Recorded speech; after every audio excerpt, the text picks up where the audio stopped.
হক এগ্রোর পক্ষ থেকে সবাইকে অনেক অনেক শুভেচ্ছা ও অভিনন্দন। আজকে বাংলা নববর্ষ, সবাইকে জানাই বাংলা নববর্ষের শুভেচ্ছা।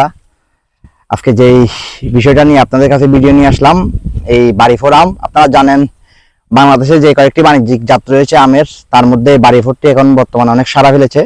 এই জাতের একটি সবচেয়ে বড় বৈশিষ্ট্য হলো ঝড় তুফান বাতাসে খুব কম পরিমাণ আমটি নষ্ট হয় বা জ্বরে কম, খুবই কম জ্বরে। তার একটি বড় কারণ হলো এই আমের যেই ইয়াটা দেখছেন আপনারা, এই কাণ্ডটা দেখছেন বা যে এই আমের যেই টোকাটা, এটা অনেক লম্বা হওয়ার কারণে এটা বাতাসে দোলে, যার কারণে এই আমটা কি জোরে খুবই কম জোরে বাতাসে, বাতাস বলেন, ঝড় তুফান বলেন, কালবৈশাখী বলেন, এই আম খুবই কম জোরে। তার সবচেয়ে বড় কারণ হলো এই আমের যেই মূল যে ইয়াটা আপনার টোকাটা, এটা অনেক লম্বা হয়, তাই অতিরিক্ত বাতাসে আমটা দুলতে পারে, আমটা সহজে ঝরে না।